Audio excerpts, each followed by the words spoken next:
Hey folks, welcome back. This is Discussing Who. It's the 1880s, I think, and we are live on Mars. Or you could just say that this is episode 55.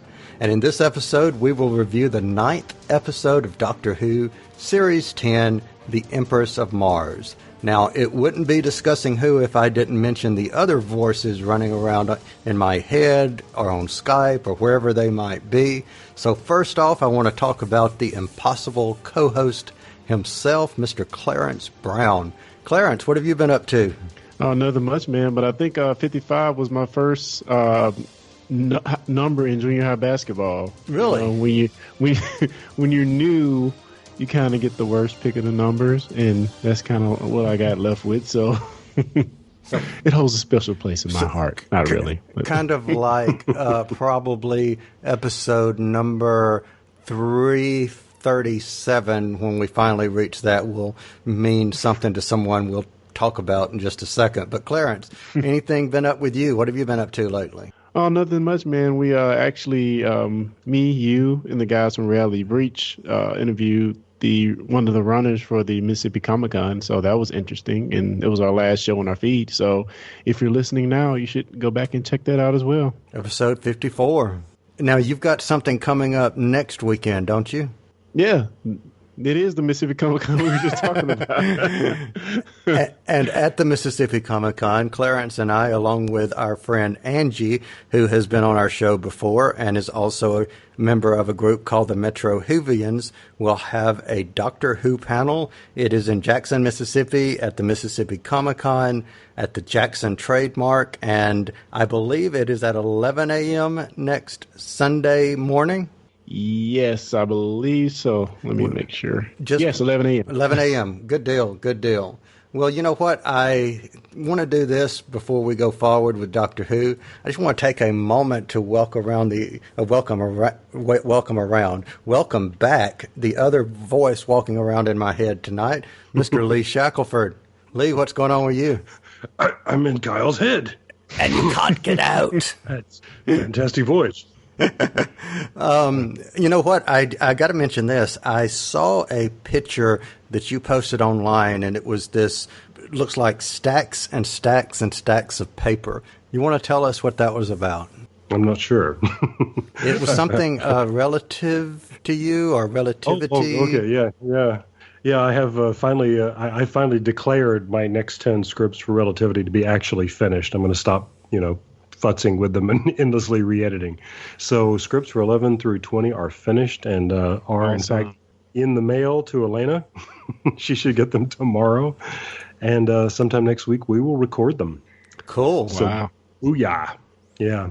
And I don't know what people will think of them, but I like them. I think there's some interesting stuff in there. So there you go. So let me ask you a question. Coming from writing, this is sort of like, what are you going to call this, season 2 or just the continuation? Or I've done both. I guess without meaning to, it's ended up being season 2 because it's been 3 months since we had episode 10. I mean, wow. So it's not as long as the hiatus between Doctor Who 9 and 10, for heaven's sake. True. So here's my question. Did you find it a different experience this time writing for these characters, having already written series 1 and now you're into series 2 or season 2? Did you find the writing be the same, or did you find a difference or anything with the characters? What an excellent and insightful question. You do ask good questions. Thank you, sir. I really do. It is your podcasting gift. But yeah, I mean, that's a great catch. It was very different writing these than writing the first one. Very, very different. If you don't mind my asking, different how? Well, you're challenging me to really think about it and say anything about it out loud for the first time. I don't. I was just aware that it was different, but it's more complicated. If that makes sense. I mean, I knew that what I was putting out in the first place was sort of character traits about these people, that would propel the story. But now they've said enough that we, at least in my mind, these are sort of fully formed people. And that means that they have more nuance, that that they have more complicated backstories the more I think about them and so on. So they're more complicated than they were before. So let me ask this: in the first time you were writing, because the way I'm trying to see it, or what's popping in my head is the first time, you know, true enough, you were going to get Elena to record with you, but when you're writing the first time and they've not aired and no one's listening, there's still this nebulous names. But like you just said, now they've created an identity, so much so that Clarence and I realized, you know, back and forth, you know, I would go, oh, I really don't like what Chris is doing, or I really don't like what, and I can't remember the other character, Sophia is doing. And Clarence, you often, you know, disagreed with me, so it's almost like they took a life of their own. Yeah, and that's the goal, I'm not even sure I said relativity. Did we say relativity? This is my show, Relativity, we're talking about, relativitypodcast.com. But yeah, and you brought up a great thing too, that because I'm doing all the post, and because I've been listening to those first 10 episodes over and over again, I'm now hearing Chris as a voice other than my own, and Elena as a performer. She brought things to the performance of that character that are, you know, a whole different level of depth and richness beyond what I wrote for Sophia, and now that's the character. You know, not just what I wrote, but what I wrote plus her performance. Yeah. And so now that I'm writing the next batch, it has to respond to that, you know, and not just what I wrote before. So it's exciting, but it is complicated. Yeah. And do you find you're not getting into kind of, I have a Bible of history to adhere to going forward, and you can't really contradict yourself and things like that?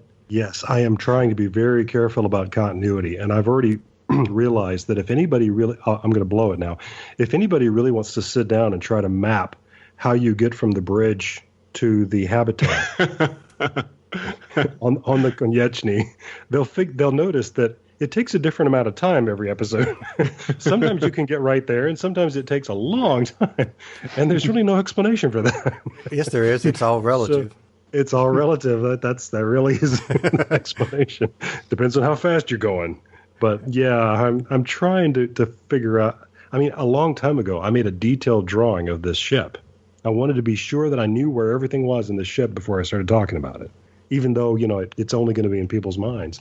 But I wanted the rules to be consistent, and I'm not sure they are. But, you know, so it helps me to pity the people at, you know, places like DC or Marvel who are trying to keep up with the continuity. Or, as we'll get to on Doctor Who, trying to remember things like the Galactic Federation with Alpha Centauri. Exactly. Well, anyway.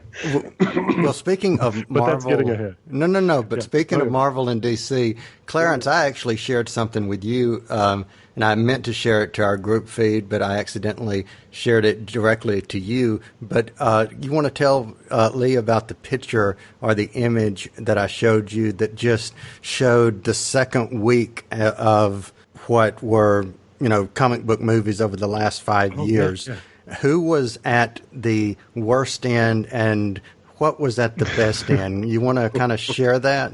I think this is pretty predictable, but for the sake of the audience, I will say Batman v Superman was at the top end of that of second week drop-offs, and Wonder Woman has the best percentage of second week drop-offs. So yeah, it's pretty. Not just DC. I gotta be clear. Of all. Yeah, that's X-Men, that's Avengers, that's Iron Man, that's all of them. In the last 5 years, anyway. In the last 5 years, yes. But still, that is I think that means that the Wonder Woman right now is the highest grossing picture apart from something like The Force Awakens or Rogue One, I mean. I'd be happy. In my reality, I'm going to say that's true. Yeah, I'm happy with that. I'm pretty sure that's right. In any case, the point is Wonder Woman is breaking records, breaking box office doors. It's creating history. And the fans, people who are loving this show, they are themselves a part of history. So there you go. All right. Well, let me ask you something real quick, and I will put this link in the show notes. But Your wife, who, Clarence and I both know, Karen Dill Shackleford, wrote an article on Wonder Woman for psychologytoday.com. And again, I will include the link in the show notes. But you want to just kind of whet people's appetite for just a little bit of what she said in the article? Well, the subtitle was, Wonder Woman Saves the Day and Not a Moment Too Soon. And it really is about the place in cultural history of this movie, of how long little girls have been waiting for a tentpole superhero movie like this. And they got it. And it's good, and she's talking about what sort of the sociological impact of that is. And I encourage everybody to read it. I think it's great. And I love the fact that, because my personal favorite moment of that film is her, crouching with the shield in no man's land. And she used she used a still of that in the article. So that made me happy.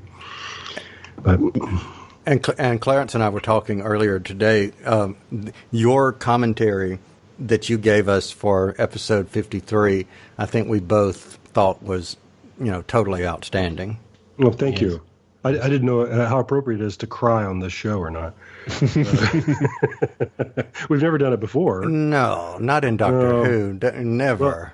Well, I may choke up again if we're going to move on to other news, because I have just this moment been handed some other DC Comics related news. All right. Well, care to share? My buddy David Duncan, who is an illustrator and designer and works in the movie business, and his big movie that he's been working on, called Spider-Man: Homecoming, is coming out soon, and but that's in another universe. But he just texted me to send me this little note, and I'm going to choke up about this because I was 6 years old when the Batman TV series and the Batman movie came out, and my whole world was Adam West's Batman. And to me, Adam West is always going to be Batman. Campy and silly as the show deliberately was, but doggone it, he's Batman to me. Because David lives in Los Angeles, of course, he knows about these things. He just sent me this note. Mayor Garcetti is putting together a tribute to Adam West, because they do this kind of thing in Hollywood. Thursday night, they've put together the lighting instrument, they've put together the equipment to do it, and they're going to shine the bat signal. Oh, how cool. Over Los Angeles, starting at 9 o'clock. Oh, my God. Thursday night. Oh, my God. Oh, is that not cool? Wow. Yeah. How about that? Wow. So, how cool is that? Adieu, Adam West. Yes. And Mayor West, as well as Batman, if you're That's a right. friend of Family Guy, a fan of Family Guy. That's right. So I guess Mayor Garcetti is respecting another. He's paying due to another mayor. There you go. Not Mayor Me, of course. And it's always funny when you have I'm a little bit younger than you guys, but he wasn't my Batman per se, but you still see the influences and you see the old footage. And, it's always weird for me when I hear of these a little bit older actors passing and things like that, and I can still respect it, but I don't have just that hardcore connection. It's sort of like with a sports team as well, like Dr. J. My dad is telling me how amazing he is, but I watch the footage, I've seen the highlights, I think that's cool, but you still don't have that first type of connection that you guys have. Yeah. So yeah, I totally respect it. I wish I knew more about this guy actually, and I'll probably do some follow-up reading on that. But yeah, what they're doing in Los Angeles, that's just awesome. I imagine we'll be seeing photos, because if that works, I mean, it's technically kind of hard to do, actually. True. Maybe it's something you have to buy in the imaginary world of the comics, because apparently it's always night in Gotham City for one thing. So. and it's always cloudy and it's always smoky and exactly. There's got to be a convenient low-hanging cloud over police headquarters. Of course. but somehow they're going to make it anyway. Well, that's cool, and it's kind of cool that we kind of in real time lived through a little bit of history. That was kind of cool. Yeah. So,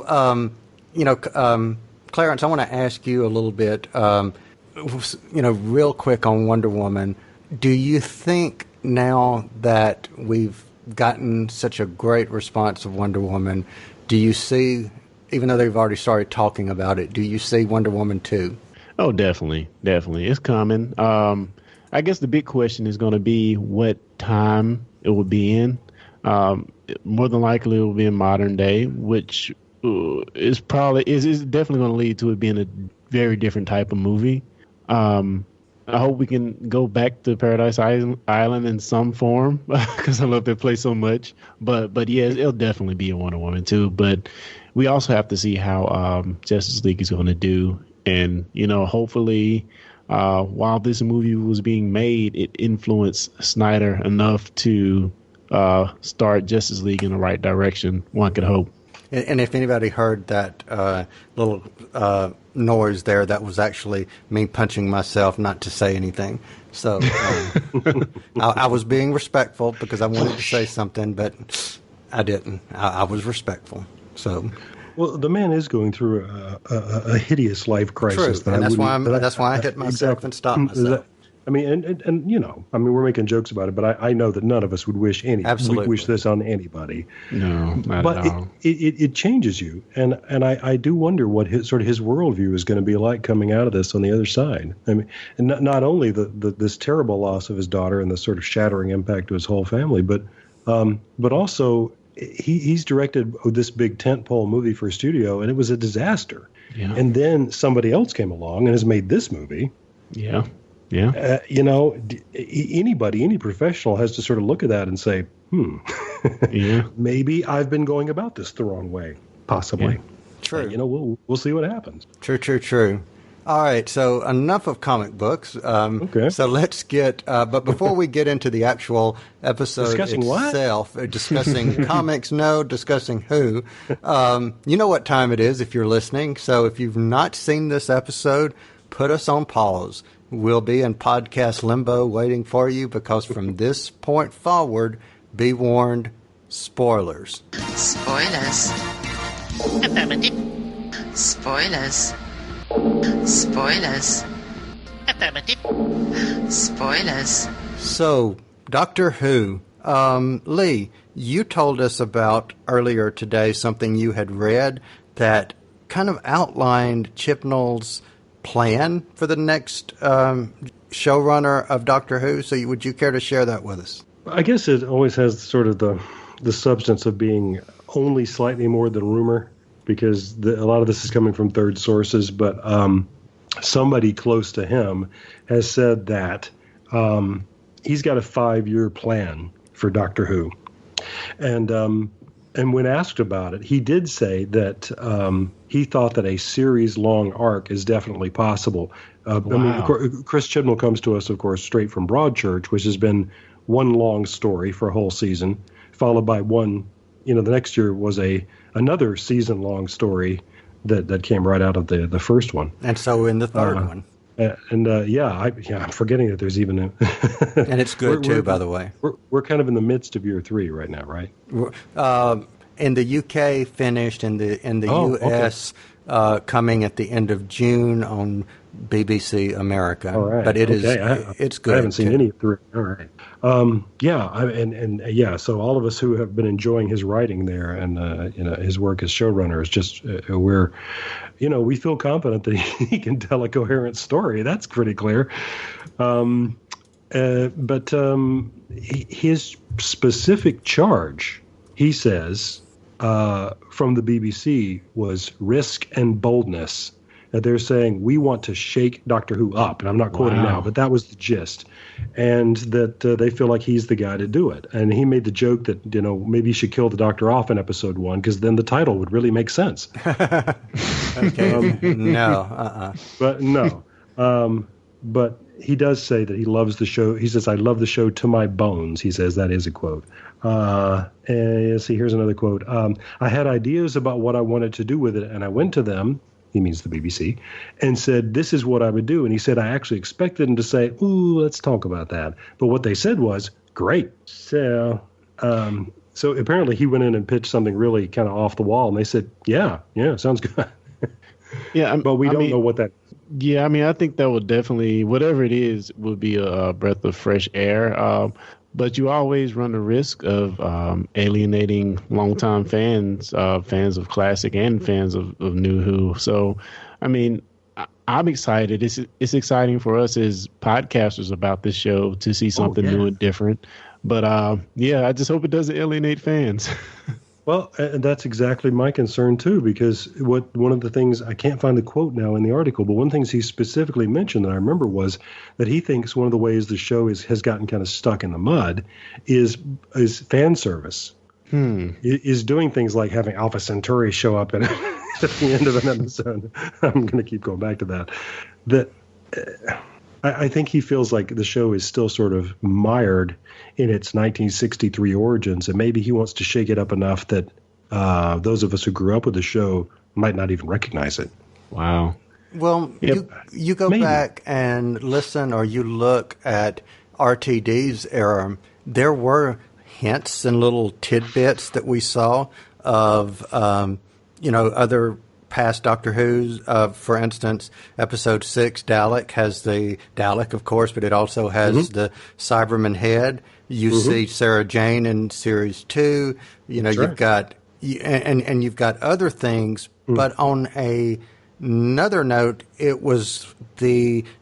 think it was the Christmas episode, The Next Doctor, I think it was The Next Doctor. It was the title of the Christmas episode, before we actually see the other doctors' faces on screen.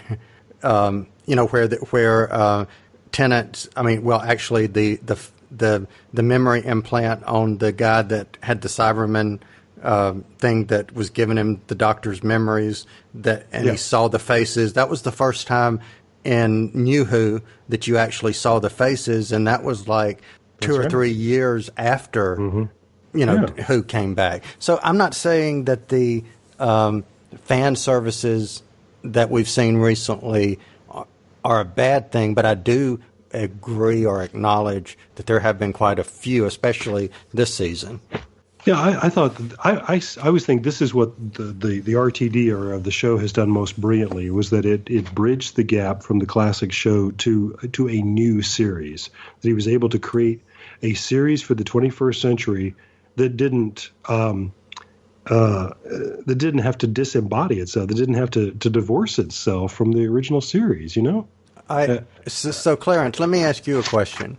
In your interpretation of series 1, series 2 of RTD versus the Matt Smith era of Peter Capaldi with Moffat, do they feel the same to you? Do they feel different?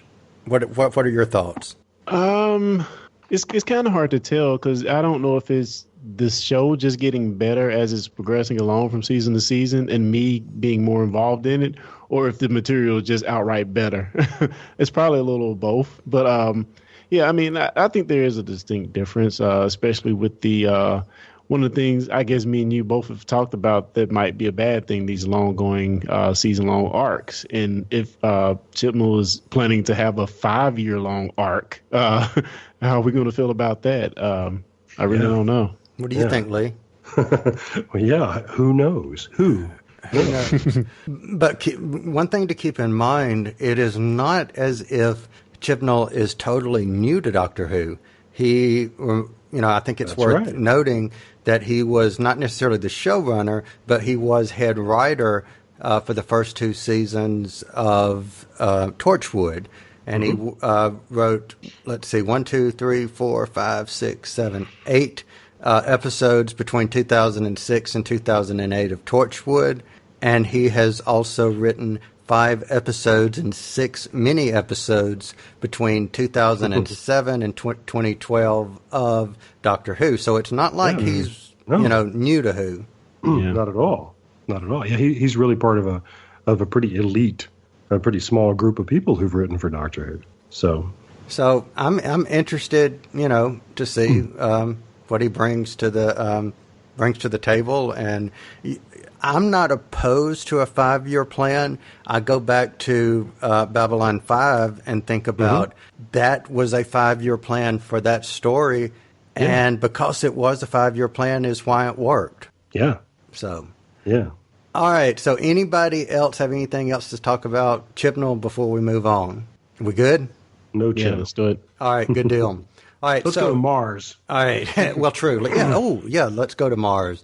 So, again, Empress of Mars is the 9th episode, which means we have only 3 left. And for Capaldi's 12th Doctor, we've only got 4 episodes. And then that will lead us into a new era under Chibnall, who we were just talking about.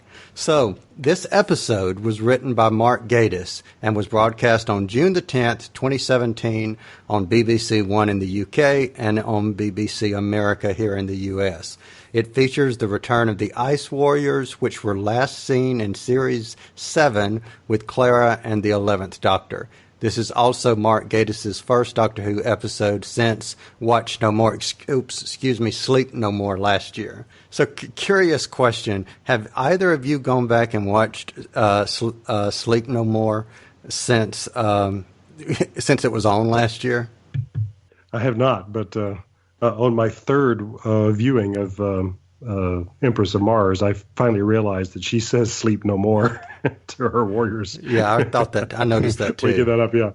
But Clarence, have you gone back and watched it? No, I have not. I don't like that episode. I mean, it was one of the most boring for me episodes that I think New Who has produced. Unfortunately, did nothing for me. Yeah. That's why I haven't gone back to look at it again. And curious piece of information. Do either of you remember how it stands apart from all other episodes of Doctor Who? Well, it didn't actually happen. True, but something else. No idea.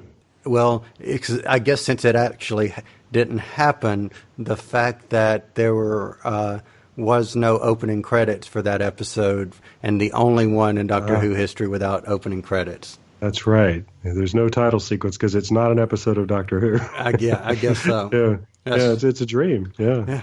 But you could argue that. What's the first of the Monk trilogy? What's it called? The which one?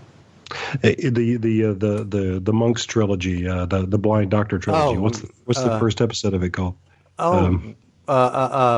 Wow. My brain totally the pyramid at the end of the world. No. Yeah, it's the one before Pyramid. Extremis. Yes. I don't think that story happened either. Tell me why. Because it was all inside the computer simulation. Yeah, you're right. Yeah, you're right. Very good. Because but it did happen in the context of probably the first 30 seconds and the last 30 seconds. Right. All that happens is inside the sonic shades. True.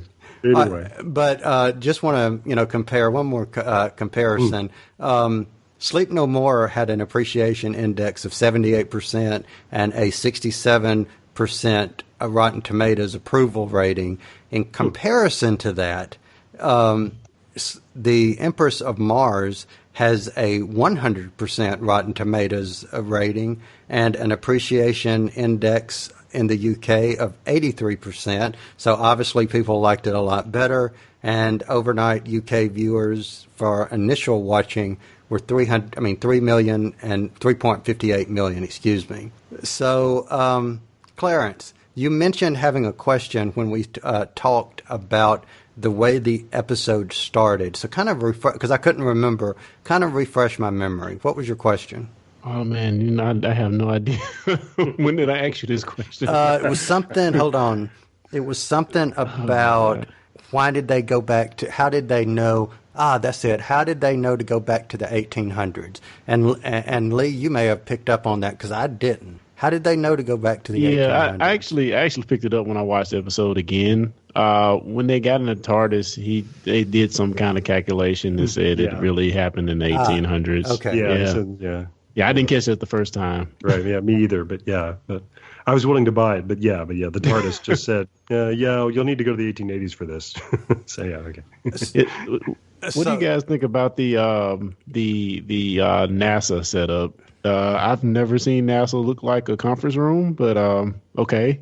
Yeah, it looked very weird to me. It didn't look like NASA at all, but I don't know. What'd you think, Lee? Yeah, that looked like the Jet Propulsion Laboratory to me. It wasn't. It wasn't, but I know. But that's Maybe the I'm way you wrong. set it up. You have all those screens facing that way, big screen on the wall, and yeah. My thought was, why don't you keep going to NASA this year? I mean, really, that's like the second or third episode where they've been to Are we NASA. planting a seed there? Yeah. Who knows? Who knows? We very quickly dismissed why they were there. The doctor says it's basically a day out for the kiddies, but. And so I guess Nardole and Bill are the kiddies. Exactly, yeah, it's a field trip for them. But, okay, but, and that's the kind of thing I'd want the doctor to take me to, but what is there a larger purpose to that? Is there a bigger reason why they're there to watch this signal come in from Valkyrie? Yeah, and my brain is sitting here wanting to go ahead and ask another question, but I'm going to go ahead and jump and ask you guys this question. So we know they get to Mars, obviously. So we know they're on Mars. What did you guys think of those antiquated yet new, able to survive in space, steampunk-looking astronaut suits? What did you guys think of that? It looks awesome, and every Doctor Who convention we're going to go to from now on is going to have somebody who's made one of those suits. Their steampunkiness is irresistible. I enjoyed that. Yeah, I agree too. I thought they looked really cool. This has been a season so far about pressure suits, hasn't it? We've had a whole episode about people in the suits, and the Doctor and Bill went to the bottom of the Thames, and what else? Yeah. Repeating theme going on here. About people with pressure. Well, I mean, like the pressure suits that the Doctor and Bill went to the bottom of the Thames, that requires a whole team to operate those. And so then the Doctor went down by himself, and I thought, okay, these are operating on rules that I don't understand. Maybe I know too much about these kinds of suits, but see, the Sonic doesn't work on wood, but it works on water. Okay, that's it. That's right. It works under the water. That's right. Yes, the screwdriver is pulling the oxygen out of the water and putting it in his suit. There you go. See, that's what why not? See, I'll buy that. All right. So speaking of the British troops, how believable was them being on Mars? Clarence, what do you think? Well, I think maybe the air vacuum or the having oxygen on Mars was a little more unbelievable, but I guess I could buy their story. A stranded alien on Earth that they're going to help to get more gold for the Queen. I guess I can go with that. And they went back in his ship. Yeah, what's the problem? So how long do we think they were there? A few months, I believe. I think that's what they said. Yeah. And they were mighty. Okay, so here's the reason I asked that. They were mighty well kept to have been there for several months and having none of the amenities of even 1880s Britain. They were mighty in good shape to be on a desolate planet with no shaving kits, no, whatever. They would have had a shaving kit, believe me. Yeah. So basically, here's this alien about to take them in space, and they run. Oh, wait, just a minute! I've got to go get my shaving kit. No, actually. That's part of what I loved about this episode, and I did love this episode. Is that I know these guys. These are the background characters of the literature that I've always been reading. My favorite of the Sherlock Holmes novels, The Sign of Four, is full of these guys, and they are part of that glory of the British Empire. The empire on which the sun never sets. That whole era, and. Yeah, if they were going to take anything with them, it would be their shaving kits. One of the things I'm nuts about is the golden age of Antarctic exploration. The Britons were certain they were going to be the first to the pole, and they almost were. But that last group who tried to make it to the pole, I've seen photographs of their daily rations of what they carried with them to consume every day, and one of them is like a pound of fat that they're going to eat, and then there's a pound of sugar that they're also going to consume, and an equal portion of tobacco. Really? for that's important. Yep. Those are the three things you need. We got to have fat, sugar, and tobacco. And and they died, those five guys. And you just want to say, well, if you'd packed a little differently, but that's how they thought. we're British, damn it, and our creature comforts are what's going to get us through. And of course, these guys would all be clean shaven. That's really that's actually really accurate. And they would have taken care of those uniforms too. Yeah, because that's what you do. You know, that's what you I mean, do. it's crazy, but that's one of the things about the show that actually seemed the most realistic to me. yeah, really. Because that's part of their character. And I just read a review of this episode today, and somebody was complaining about the fact that did they have to be called things like Godzacre and Catchlove and Sergeant Major Peach? Well, yeah, go look at the Army records. That's their names. That's their names. That's the names of these people. That's not. Those sound fanciful to us, but that's just because we're, it's 2017. But those are respected family names, and were a lot of those empire building soldiers. Were they the kinds of guy who would say, "Yes, sir, we're out here for king and country," for queen and country, sorry, but then turn right around and say, "Hey, I suppose I could take that guy's money if I put a knife in his back." Well, as long as nobody's looking. Yeah. Right. Uh-huh. Yeah, I mean, and I have to just totally agree with you. It's the character of these soldiers is kind of what made the episode. Just you elaborating on the names, which a lot of those I didn't catch during the course of the episode, just further illuminates the zaniness of these characters. And I mean, I just thought they were perfect. And they did state that they were about to run out of supplies. So yeah, I mean, I loved the soldiers. They were great. Did you like all the soldiers? Yeah, I pretty much even the one that I would call the proverbial bad guy soldier. Are you talking about the one that was with the coup, or are you talking about the guy that was trying to get the gym? No. I mean, they were both, but I'm talking about the guy that was pretty much an ass for the entire episode. Yeah. I mean, I love them in his zaniness, though. It's just so weird. He had just the right amount of character, and would we act like that today? No, we wouldn't. But this is supposed to be the 1800s, and what do you think of when you think of 1800s Britain soldiers? That's kind of the characters that you would think about. Not saying that they're bad like he was, but the way he played the character, I think it was perfect for this episode. Yeah, Ketchlove is the one who says, when the doctor challenges him, you're the aliens here, and he says, "We're British."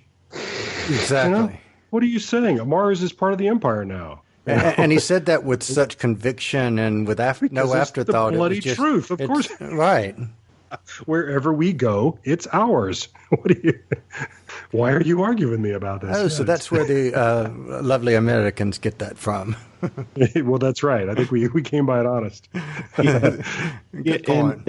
And not only the names, but some of the phrasing they were using, like the sweet Fanny Adams and things like that. They were just so great and made me smile a bit. Oh, their slang was that really was. That was my favorite thing in the episode because if you read, like I say, the Sherlock Holmes stories and things like that, that is lower class British slang. And Mark Gatiss, of course, he's a scholar of Victorian literature. He knows all those wonderful expressions, and they're all there. Just it was beautiful, just beautiful. This made me think a lot of H.G. Wells' The First Men in the Moon, which has Victorian Britons going to the moon, and I love that. I love that book, and then there's a fine film of it with Ray Harryhausen creatures in it and so on, and I love that movie too. And it's got all those steampunk kind of verities because it's all about Victorians building something that can go to the moon, for heaven's sake, and they've got pressure suits that probably wouldn't actually work on the moon, but we'll buy it for the sake of the story. And so yeah, I love this. This is Victorian gentlemen on Mars. It's like hooray. And I also have to give a little bit of credit to the writing, and I mean this for the entire series 10. This is the second time, Thin Ice being the first time, that you've had a minor character that's been, integral to the story and within itself, but the actor that's portrayed him has come across as a complete, like I said before, complete ass, just the way the guy did in Thin Ice, but just having not as much screen time as the main characters. I just find that good acting. So kudos to them. Mm-hmm. Yeah. All right, for everyone listening, we are going to take a quick break, and then I'm going to come back, and I've got a couple of more questions for my friends Lee and Clarence. So we'll be right back. Discussing Who is brought to you by Audible. You've probably heard of Audible, but just in case, they are the world's leading provider of audiobooks. They have more than 180,000 titles. Let me say that again. 180,000 titles to choose from. Imagine a genre, they've got an audiobook. And these files play on smartphones, Kindles, tablets, in fact, over 500 different devices. Now, for fans of Discussing Who, Audible is offering a free download when you start a new Audible subscription. And you can choose anything at all from that vast library. But we know you want to get one of their absolutely fantastic Doctor Who titles, which include New Adventures of the Doctor, but also Torchwood and River Song. And they're performed for you by actors you know and love. Wonderful voices, Tom Baker, Alex Kingston, David Tennant. The list goes on and on. So try it out for 30 days. And if at the end of the month you decide Audible is not for you, you still get to keep that Doctor Who book you downloaded.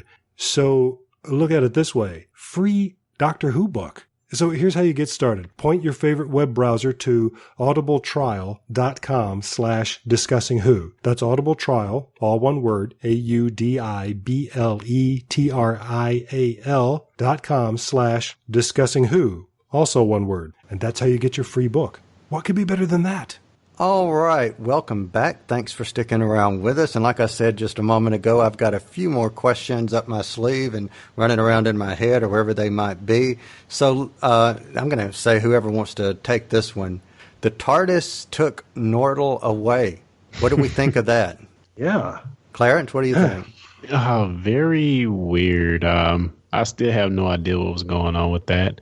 Does the TARDIS fly itself sometimes? Lee? I don't know if I've noticed that before. Not that I can ever think of, but if there's anybody who could figure out a way to make it do that, it would be Missy. Okay, well, let me put this wrinkle in and then come back to it. In the episode, The Doctor's Wife, at the very end, after Idris or / the TARDIS had lost corporal form and gone back to being the TARDIS, when it gets time to go and Rory and Amy are off screen at the moment, it's just Doctor at the console. Right when they get ready to go, the lever pulls itself down and then he smiles and then the episode goes off. So we have seen the TARDIS activate itself. We've actually seen the TARDIS lock Clara and wouldn't let her in. So did the TARDIS take him, or did, as you guys just said, Missy have something to do with it? Yeah, the way I read that in The Doctor's Wife was that was the last little vestige. That was the last, she could do this one last thing, just to say, yeah, it's still me. What do you think, Clarence? I mean, I surely think it's possible. I mean, they're even kind of leading us to believe that Missy has something to do with this. But I think she mentioned in the last episode about making a gun out of a feather or something like that. So yeah, maybe Missy can have some tricks up her sleeve. But I just, for the life of me, do not see how she's making this happen, and if it is her. So yeah, I'm very anxious to find out how that develops. What are your thoughts on that? All right, so I'm going to have to disagree with Lee on this one. And the reason for that, the only reason I take away the last vestige of the TARDIS saying that last goodbye is she said at some point in that episode, I've not always taken you where you wanted to go, but I've always taken you where you needed to go. So that just goes back to the TARDIS being sentient and going places. So, but does she? But does the TARDIS initiate that? I think that's the big question here. Going back to the name of the Doctor and the TARDIS, when they are trying to land on Trenzalore, shuts down she basically doesn't shut it down, but she puts on the brake, trying to not land on Trenzalore. And then that's whenever he just turns it off, and then they basically crash. So another reference to her being the TARDIS, acting against the Doctor's wishes. So, Lee, rebuttal. If we're still thinking of the TARDIS as a person, yeah, I'm thinking of the TARDIS as a machine that Missy has figured out a way to hijack. But I think if we're thinking of the TARDIS as a person, that just means that Missy's figured out a way to kidnap her. So I mean, it's really just a matter of terminology. True. Good point. I think the same thing is happening. She's somehow got a gun to the TARDIS's head and saying, "Yeah, you're going to do what I tell you." She's saying something nice. That's all it is. Yeah, that's it. So go ahead. Go ahead. No, I was going to say, how feasible do we think it is for Nardole to seek out Missy's help in the situation when, again, if we look back to those first few episodes of the season, Nardole is just indignant about whatever is in this vault, and he just doesn't want to have anything to do with it, and he wants to protect what's in there. Mm-hmm. So at first sign of trouble, he's beating down the door asking for help. That it just doesn't seem right to me in this situation, but I can see his dilemma. Yeah, but I agree. It does seem like he's been more concerned about Missy being in there than the Doctor has. So. Yeah. What you just said, or both of you just said, made me think of something. What if, not necessarily the episodes, but the appearances of Nardole or the appearances of we've already mentioned kind of offhand the Doctor's appearances, but what if Nardole's appearances aren't necessarily in chronological order of episodes? That would be too much. I hope it's not the case. Yeah, I think that's something that the show really hasn't done before, and I would be disappointed if they did it now. Yeah, interesting theory, though. Yeah, I mean, it's not beyond the realm of possibility, though. We see where they threw the curveball at us with the actual regeneration. So, hey, I guess anything may go this season. Yeah, possibly. So, all right. So I want to mention it's funny. We're almost 50 minutes in, and we've made very little reference to the actual returning Ice Warriors. So, what did you guys think of the Queen? We've never seen, and correct me if I'm wrong here, Lee, but we've never seen a female Ice Warrior, have we? Or we didn't know they were female. Okay, that's what I thought. Yeah. I don't know. But yeah, I love that shot, this effect of her waking up the other Ice Warriors, and the camera, the point of view sort of does this little spiral of their little cells lighting up. Yeah, and again, fan service maybe. I mean, it's a beautiful thing of itself, but also we've also seen that exact image in the classic series. Only it was Cybermen back there. So Tomb of the Cybermen. Exactly. But so it works either way, and so. So what did you think, Clarence, of the Empress? I thought she was really cool. I guess I can explain more now. No, I like the way that she, when she was presented with the dilemma of what to do, she doesn't consult the Doctor, which I guess she does it first, but then she turns to Bill, the other female in the room, to try to get some advice on is the Doctor actually being square with her. So I thought that was really cool. And I thought she was believable enough as being fierce, when she kind of gets the guy who's trying to steal the jewels off the tomb. I thought that was, really cool and really kind of semi-creepy way to present her becoming alive or becoming reborn or whatever. Not reborn, that's a bad word. She says resurrected. Resurrect, that's what I'm looking for. Yes. But yeah, I think she was great. I enjoyed her. I think the actor playing the part did a really good job. And yeah, I really enjoyed her. And actually, when I was thinking about the Ice Warriors, I did not find Sleep No More as the previous episode. I guess I was looking on a bad summary or whatever, but it gave me Cold War, and I actually went back to look at some of that one. And yeah, just trying to remember the Ice Warriors because doesn't seem like we've seen them in a long time. And I really enjoyed her as well as the other Ice Warriors in this episode. I think they're one of those enemies that you don't see that often, but I really liked seeing them on screen, so I really enjoyed them as a whole. and that actually leads into, Clarence, very good. That actually leads in to the next thing I wanted to talk about. So, Lee, I know we saw the Ice Warriors in the late 60s, early 70s, but after the curse of, what is it? Peladon. Yes. Peladon, after that, did we see them again, or was that pretty much their last appearance? Cold War. Yes. That's the next, That's the next time we saw them, yeah. So it was 40 years or 39 years between Curse of Peladon and Cold War. Yeah. Wow. And I remember wondering, there was a point where we were saying, well, okay, we've brought back the Daleks and Cybermen and the Zygons, and what are the other majors? Sea Devils, of course. We got to get the Silurians in there somehow. What are the major villains we're going to revisit again? And some that we hope we were not going to bring back because they're embarrassing. And then I remember thinking about the Ice Warriors. I thought, that was a cool design. Yeah, that really. Sort of crocodile hide and the helmets and everything. And that could really be good in a 21st century Doctor Who. And then and I loved it in Cold War. I thought, that's how you do that. So now we got a room full of them. That made me very happy. So and the way they not drew her, but the way that they did, she still looked like a Ice Warrior or an Ice Warrior, but yet she still, it didn't over Ice Warrior-ish. She still had, you could tell it was a queen, basically. It wasn't totally just a replica of how they looked. Right. No, I'm watching the episode right now, and I'm just admiring the styling on her helmet. And it is a great design. It is part helmet, part crown.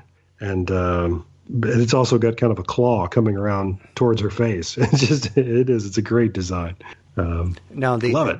Either the actress or the voice, I'm not sure which, but either the actress or the voice that was Araxa, if I'm not mistaken, I've read that she was, again, either the actress playing or the voice of, so I'm assuming actress playing, the Arachne Queen or whatever the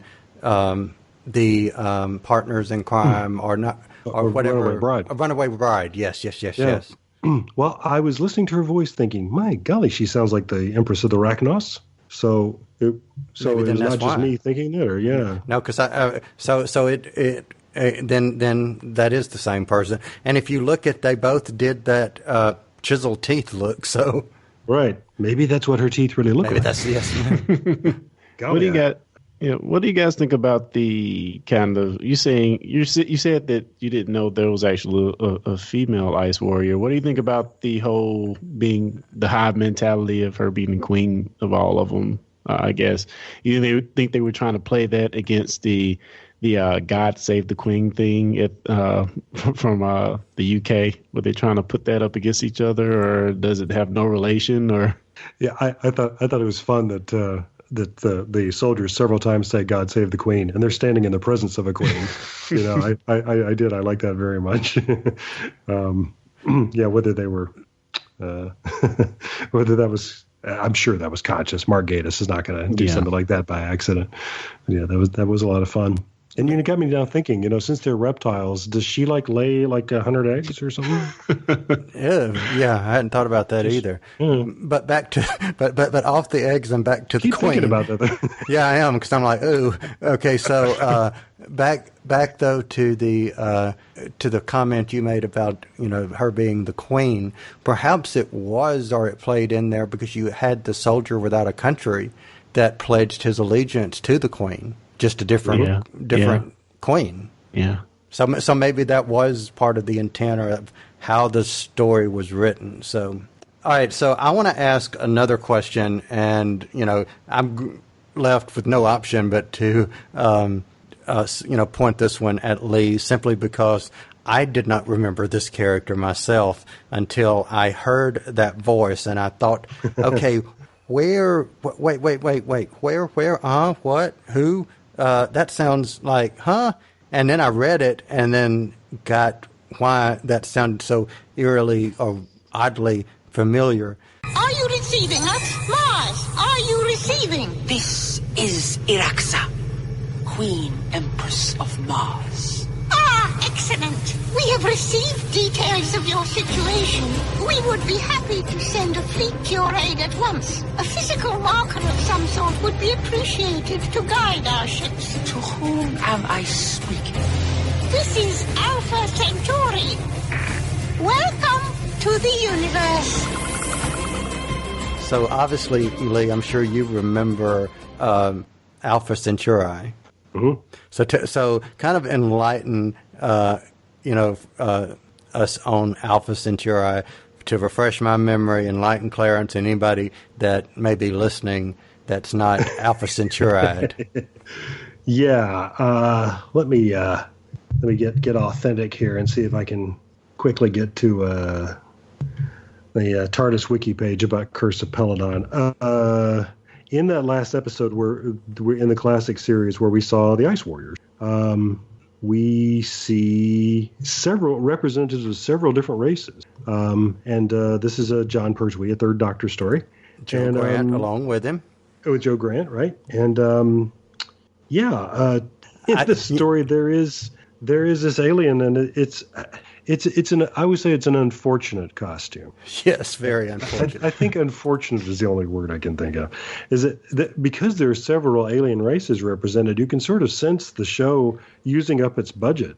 And so by the time this character comes along, we're kind of done. So they throw a cape around the actor, and they've got a kind of a bullet-shaped helmet head and one enormous, unblinking, basically human eye, right, and the little centipede hands. And the gloves are actually pretty good. So Alpha Centauri, I guess, is a bug of some kind, right, but with a very phallic head. And I never noticed that, but you're right. Wow, you never noticed that? No, I never. But yes, okay. Now, anyway, yes. Oh no. I've read John Pertwee talking about that, and he had a very rude name for Alpha Centauri. But yeah, I'll leave that to your imagination. But anyway, okay, that is funny. But I remember back to the conversation where I was listening to an episode that I wasn't on, with the two of you talking about Classic Who, and I remember thinking this was funny, that in the same episode where Clarence was saying that he might have trouble getting into the show because of its poor production values, and you're saying, well, you have to look past that. You have to think of it as it's as what it was at its time, and it was a low budget show, and they're using imagination and not resources and so on. And then later in the same episode, you were picking on Clarence for liking the Power Rangers TV series.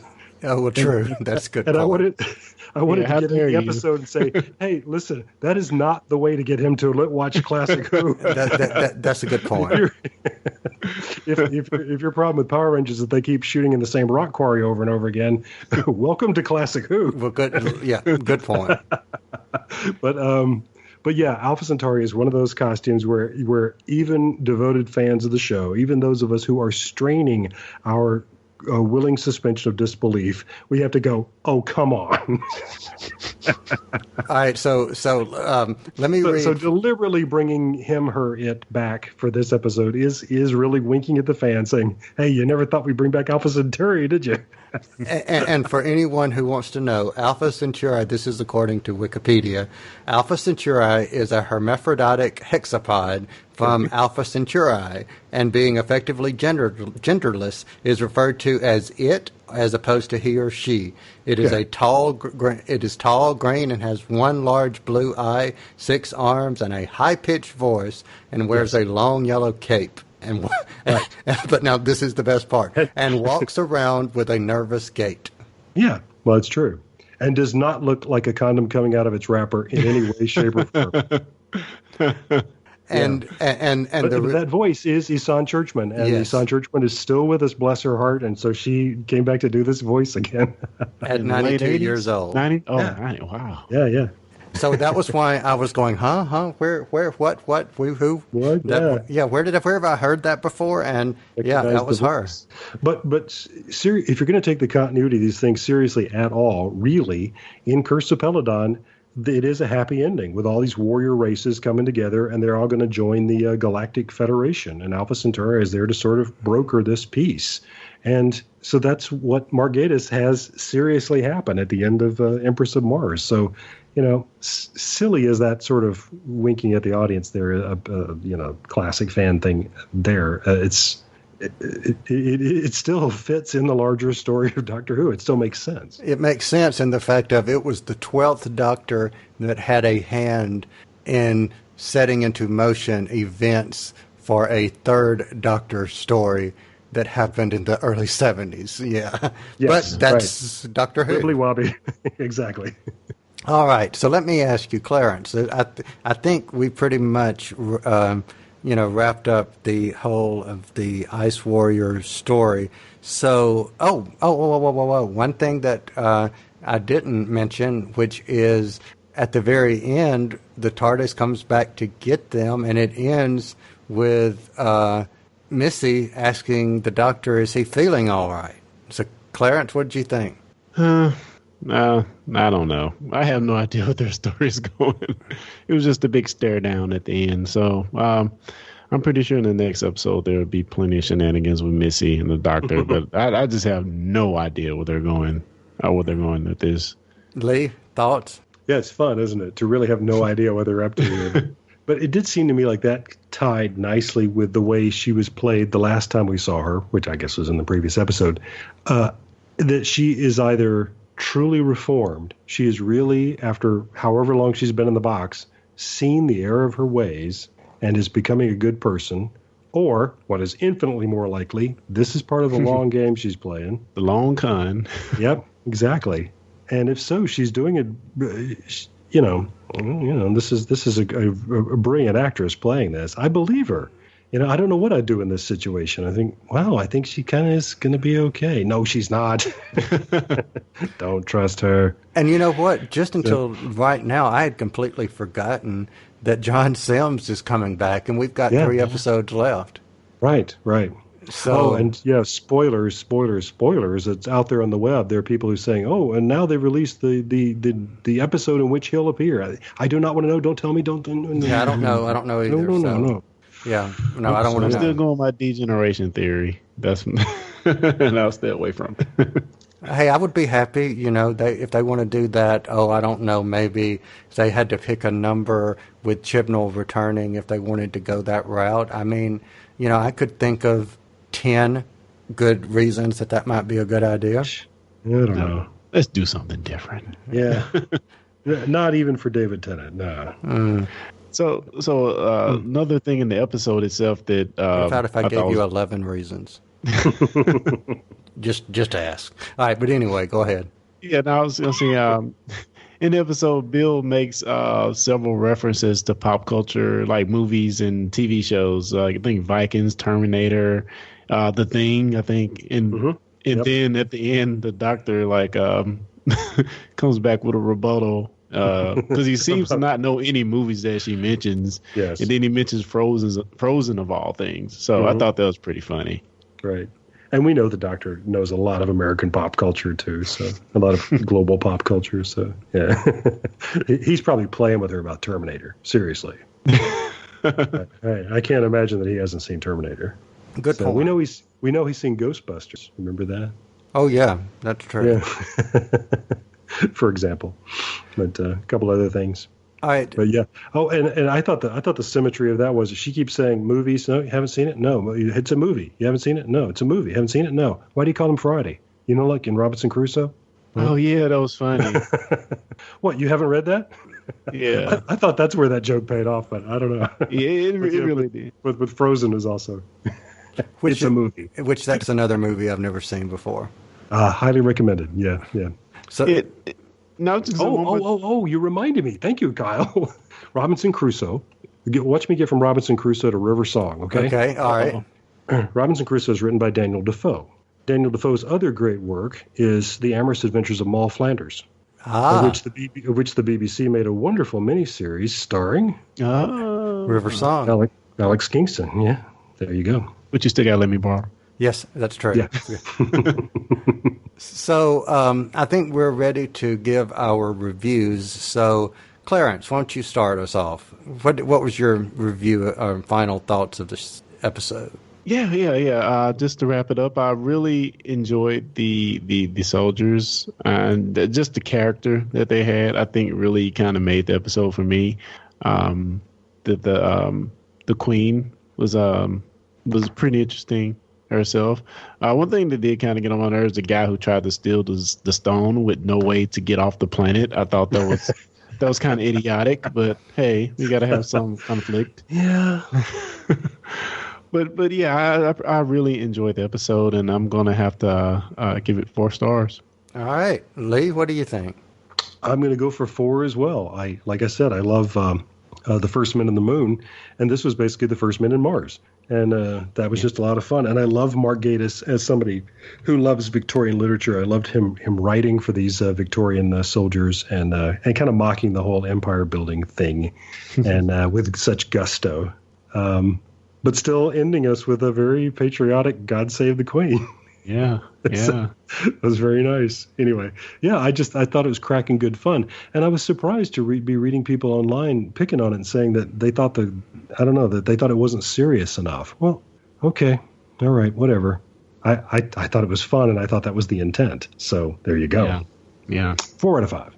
Yeah, I agree. And you know what? I'm going to make it a unanimous round table. I'm going to also give it a 4 as well. I thought it was very entertaining. I liked the fact that they threw something out of left field that even I didn't get at first, and I had to go look it up. But then once that I looked it up, I was like, oh, cool. So I liked that. I liked the Queen Ice Warrior. I saw Missy. Missy got out of the cage. That made me happy. Even if she, I may dislike Missy by the end, and whatever she may or may not do, but right now, I'm enjoying her good/bad evilness. So, the character interactions between Nardole, the Doctor, and Bill, once again, is a highlight of this series for me. And it was on display again in this episode. And it also reminded me of something I've said over and over this series of episodes that we've been doing. It's sad that Peter Capaldi's best is his final. And I purposely paused there because it is his final, and this is his last, and this is his best.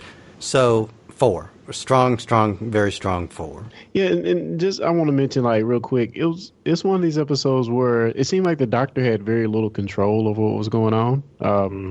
Witnessed by the TARDIS being gone, we saw very little Nardole to the end, but yeah, he really didn't have control, but still, it was a fun episode, which he kind of just went along for the ride on. So I really enjoyed it. And sometimes taking away the TARDIS is freeing the Doctor to be the Doctor at his best, because he doesn't have that immediate escape hatch. Right. Most of the whole John Pertwee era, right? True. Good point. Yeah. Absolutely good point.